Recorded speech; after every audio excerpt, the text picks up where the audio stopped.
Bon vendredi tout le monde, merci d'être là. Oui, alors on est bien au matin d'Éric.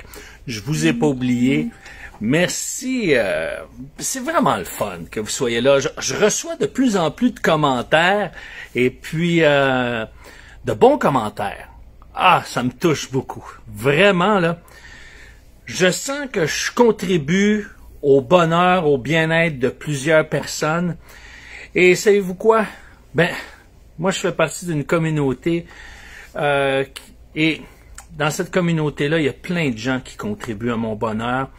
Et je sais que c'est très significatif quand des personnes contribuent à notre bonheur et ça fait tellement du bien. Et aussi, chacun de nous, on est appelé à contribuer au bonheur de quelqu'un. Des fois, c'est par une petite attention, des fois, c'est par des gestes significatifs continuels. Et je crois qu'en tant que couple, on est appelé à contribuer au bonheur mutuel.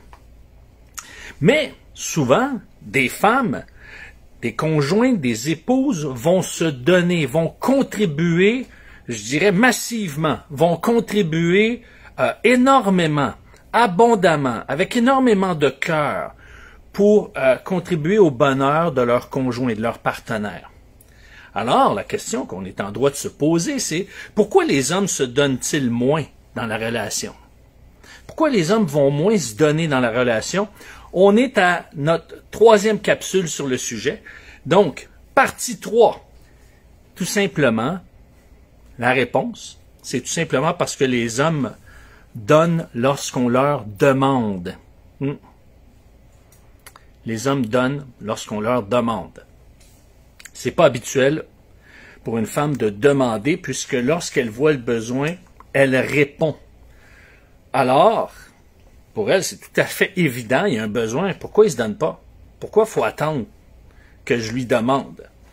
J'ai l'impression de quêter de l'aide. J'ai l'impression d'être quelqu'un qui quémande. On va faire une petite récapitulation. Il ne faut pas que je le dise trop vite, ce mot-là. On va faire une petite récapitulation. Oh, OK. Une petite récapitulation. Bon, là, je l'ai eu. On a vu, lors de la première partie, que les hommes donnent moins parce qu'ils sont animés par un principe bien à eux, l'équité. Je ne suis pas en train de dire que les femmes ne sont pas animées par le principe d'équité. Beaucoup de femmes vont valoriser l'équité. Mais je dirais que l'équité est en haut de la liste lorsqu'il est question de se donner. Donc, chez les hommes, l'équité est en haut de la liste lorsqu'il vient temps de se donner. Donc, ils ont l'impression, lorsqu'ils donnent moins, souvent les hommes ont l'impression qu'ils ont donné suffisamment. Pourquoi? Pour 2 raisons. Ils attribuent une valeur à chaque don de soi. Donc, ils vont observer, on va dire, moi, si j'ai fait ça, ma femme fait ça, ça s'équivaut. Donc, l'échelle de valeur c'est pas la même échelle qu'on retrouve chez l'homme et la femme, puisque la femme a la perception que l'homme se donne moins. Et souvent, ce n'est pas simplement une perception, c'est un fait. OK? Donc, les hommes se donnent moins parce que, selon leur évaluation quantitative, ils vont dire, j'ai donné suffisamment parce que je reçois ceci. Je reçois ceci, donc je donne cela. C'est comme ça que ça fonctionne. Le deuxième, hier, ce qu'on a vu, c'est que les femmes donnent plus parce qu'elles comptent pas les points. C'est pas qualitatif. C'est pas quantitatif, c'est qualitatif. Alors, elles se donnent inconditionnellement, tout simplement parce qu'elles aiment. Lorsqu'une femme aime, elle se donne sans condition. Maintenant, faut pas abuser de cet amour inconditionnel parce qu'à un moment donné, toute bonne chose a une fin et toute énergie a sa limite. Donc, c'est important de ne pas en abuser parce qu'au bout de la ligne, une femme a besoin de recevoir aussi, mais pas seulement donner. Ça, c'est bien important. Et aujourd'hui, qu'est-ce qu'on voit? Eh bien, pourquoi les hommes se donnent-ils moins dans la relation? Eh bien, tout simplement parce qu'on leur a pas demandé. C'est ça qu'on va voir. On en a parlé hier, et puis on en parle de ce principe-là, mais je reviens en rajoutant quelques couches, rajoutant quelques informations, en mettant du contexte. OK? Ce qu'il faut comprendre, c'est que les hommes sont fiers de leur autonomie. OK? on est fier d'être autonome, d'être capable tout seul, de se débrouiller, d'être responsable, par exemple, de mener à terme une mission, d'atteindre des objectifs. Alors, on ne demande pas de l'aide à moins d'en avoir besoin, OK? Mais pour une femme, c'est différent. Plus elles aiment, plus elles donnent. Plus elles aiment, plus elles donnent. Plus elles donnent, c'est parce que plus elles ont aimé, plus elles aiment. Alors, un homme pense que, puisque moi, quand j'ai besoin d'aide, je vais le demander. Si ma partenaire me demande pas d'aide, c'est qu'elle n'en a pas besoin. Voyez-vous, on pense, c'est pour ça qu'on a besoin de l'intelligence genrée, parce qu'on pense toujours en fonction de qui on est. On interprète l'autre en fonction de qui, j'interprète l'autre en fonction de qui je suis. Et le réflexe, le recul, la maturité, c'est de dire, OK, moi je le vois comme ça, mais il est possible que ma partenaire ne le voit pas de la même façon. Donc, c'est là qu'on apprend, c'est là qu'on se développe, et c'est là que l'amour s'enrichit. Donc, lui, il se dit dans sa tête, elle m'a pas demandé d'aide, elle n'a pas besoin. Par exemple, supposons que vous êtes en fréquentation. Et madame, vous invitez votre prince charmant à un bon souper romantique. Vous dites, ah, je t'invite, je veux préparer quelque chose. Je sais pas, moi, un poulet sauce béchamel. OK? Je lance ça comme ça.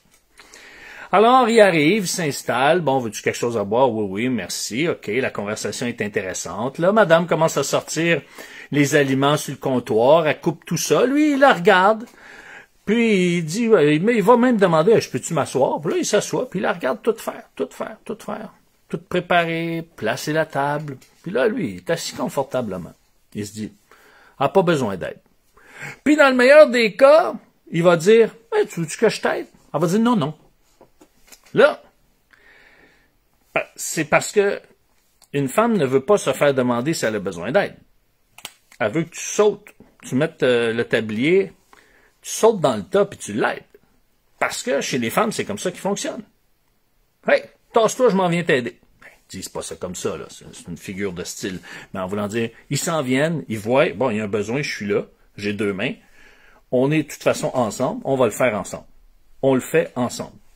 C'est comme ça qu'une femme fonctionne. Alors, maintenant, je vous entends, messieurs. Vous allez dire, ben, c'est pas un peu hypocrite, ça? Dans le fond, elle veut de l'aide, elle aurait le goût de l'aide, mais elle demande pas, puis elle fait semblant qu'elle n'a pas besoin.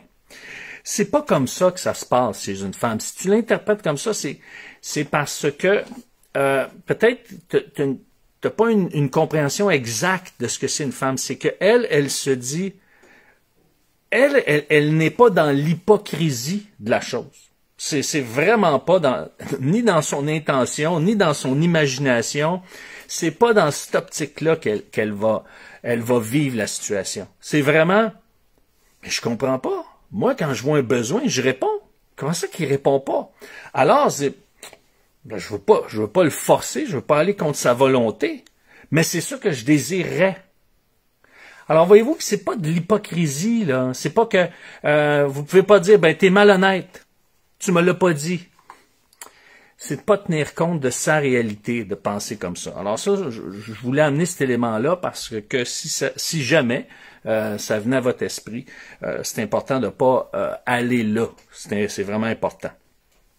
Donc, si l'aide n'est pas un rendez-vous, qu'est-ce qu'elle se dit? Ben, madame va dire, ben, il m'aime pas, il me considère pas, j'ai pas de valeur pour lui. Parce que moi, quand j'aime, je me donne. Comment ça se fait qu'il se donne pas, alors qu'il prétend dire qu'il m'aime?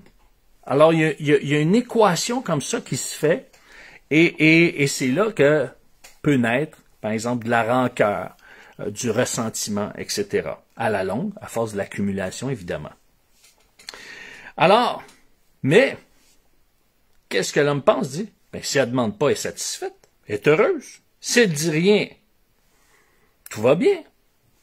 Parce qu'elle est habituée de s'exprimer, elle est habituée d'exprimer ce qu'elle ressent.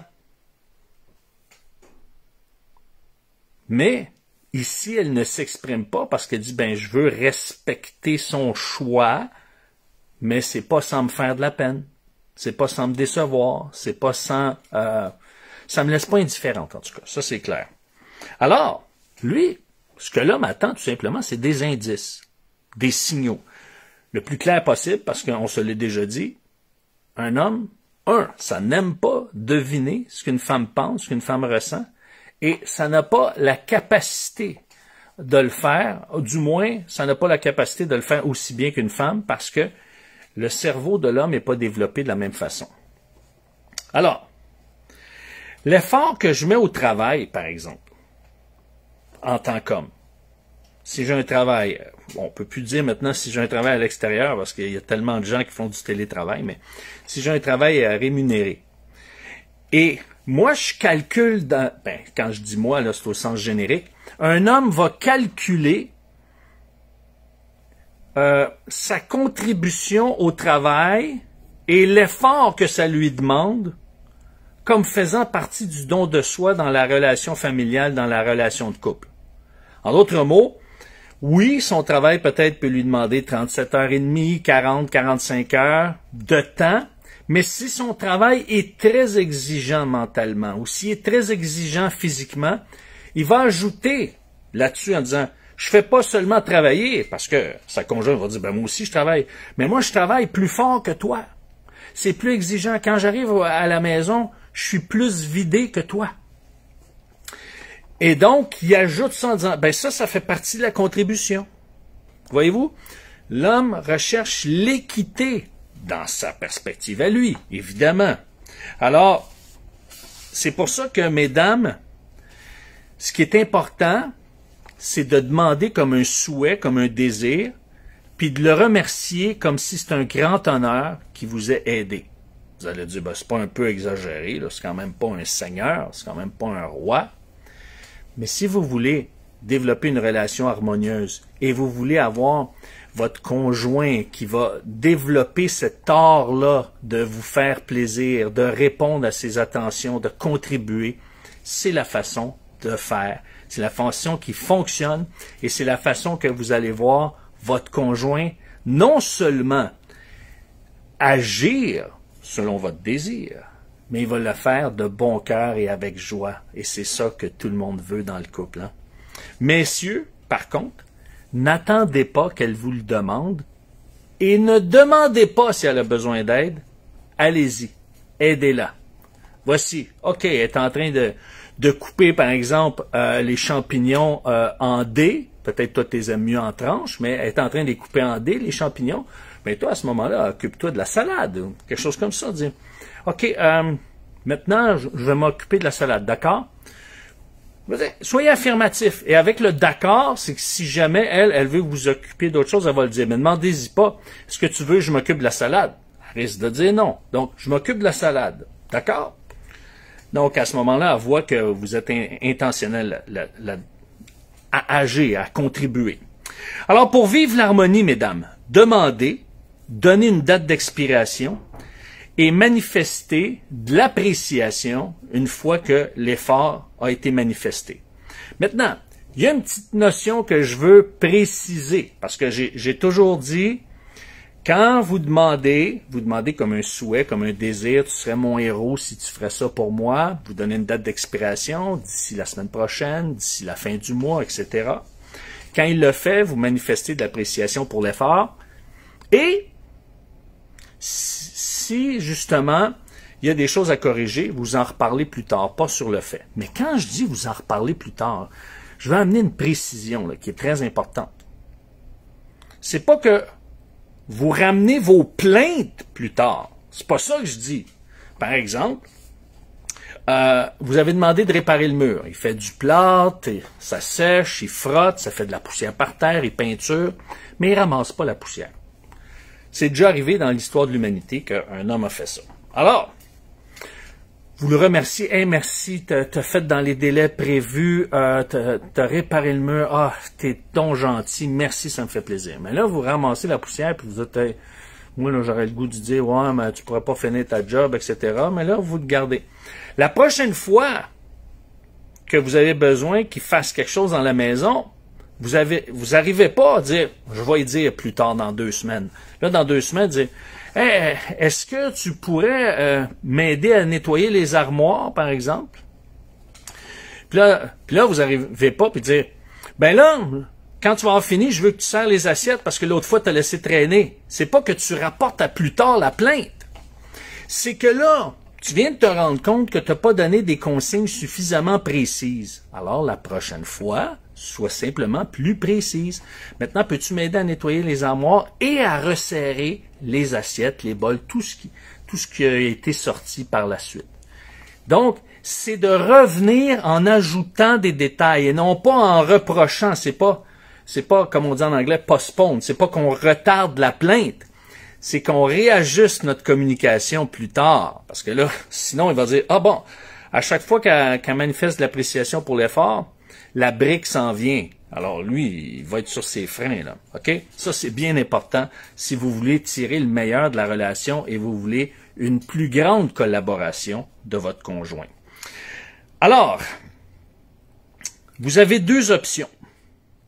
Veux-tu m'aider? On va ramasser ensemble. Par exemple, si vous voyez la poussière par terre, et là, vous voyez qu'il est en train de s'en aller ou faire d'autres choses, ou s'en va écouter la télé, par exemple, ou s'en va sur sa tablette, bien, vous avez deux options. Vous laissez faire et la prochaine fois, vous revenez avec une demande, un souhait plus précis, plus spécifique, ou vous dites, « Hey, chérie, j'aimerais ça qu'on termine ça ensemble. Ça va aller vite, ça va être réglé, on fait ça à deux, OK? » J'apprécierais. Et là, quand il a fini, « Ah, merci de m'avoir aidé à ramasser la poussière, ça m'a fait tellement du bien, je me suis senti aimé, apprécié. » Donc, vous pouvez soit, la prochaine fois, être plus précise puis le faire vous-même, ou vous l'invitez à contribuer en disant « Hey, écoute, sais-tu quoi, il reste de la poussière? Si on fait ça à deux, ça va aller beaucoup plus vite, tu serais mon héros. » Alors, ça, c'est important. Donc, ceci, un petit résumé. Vous lui demandez de faire quelque chose d'une manière claire, le plus précis possible. Pas un grand roman, mais le plus précis possible. Une date d'expiration. Vous appréciez l'effort, vous le remerciez pour qu'est-ce qu'il a fait. Et quand la fois suivante, quand c'est plus précis, par exemple, j'ai donné l'histoire des assiettes.